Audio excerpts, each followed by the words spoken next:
guys, today was just a work day here and I teach English online for those of you who don't know. It got me thinking, India has many power cuts. Everybody knows that, especially in fall. I'm not sure about Mumbai and Delhi, but Manipur and in fall, many power cuts. So how do you teach online if you have this issue? Today I will show you what we did, what we've experienced, and what we've learned so far. These things happen. It's India, anything can happen. Our experience was on India, I think it was day 5 or 6. We were just relaxing at home and all of a sudden our power went out. I didn't think of Wi-Fi, which is connected to electricity, and lights, which is also definitely necessary, especially if, like me, you need a green screen. So we had to scramble around and get things sorted. So I figured I would show you what we did. So I'm now in my kitchen. Our house has 2 floors and I'm going to show you our battery is installed just below our stairs. So let's have a look what we did. Oh, please excuse the mess, it's been crazy here.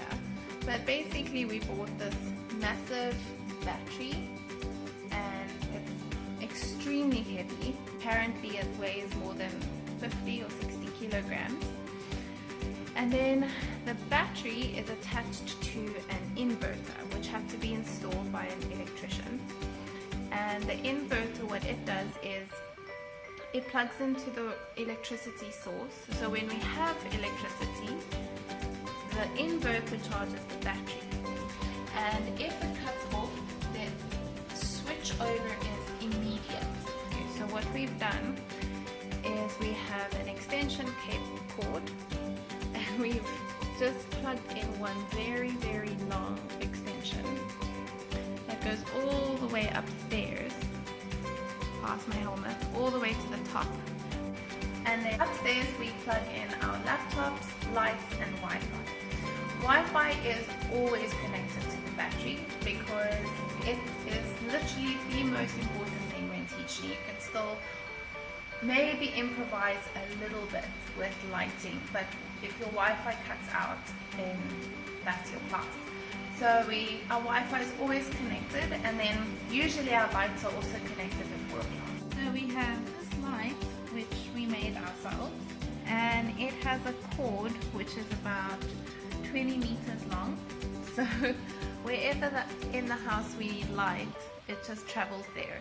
What is cool is that it can last for up to 15 hours if we need to, and that will include like a light fan because you really need a fan or some airflow when you're teaching on a hot day. And it's good to know about the installation process because I thought it was really complicated. The day that they came, it was chaotic, and my landlord was here and he had an electrician, so I thought it has to be installed. But turns out it's actually pretty simple. The inverter, let me show you.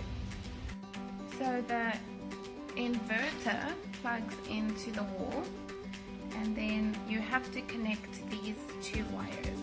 If your housing has been wired correctly, it should be pretty simple. So our landlord, he decided to ask the electrician to hook up a bathroom light and a kitchen light. So if our power cuts out, then we still have a bathroom light and a kitchen light. And if it cuts off, the switch over is immediate.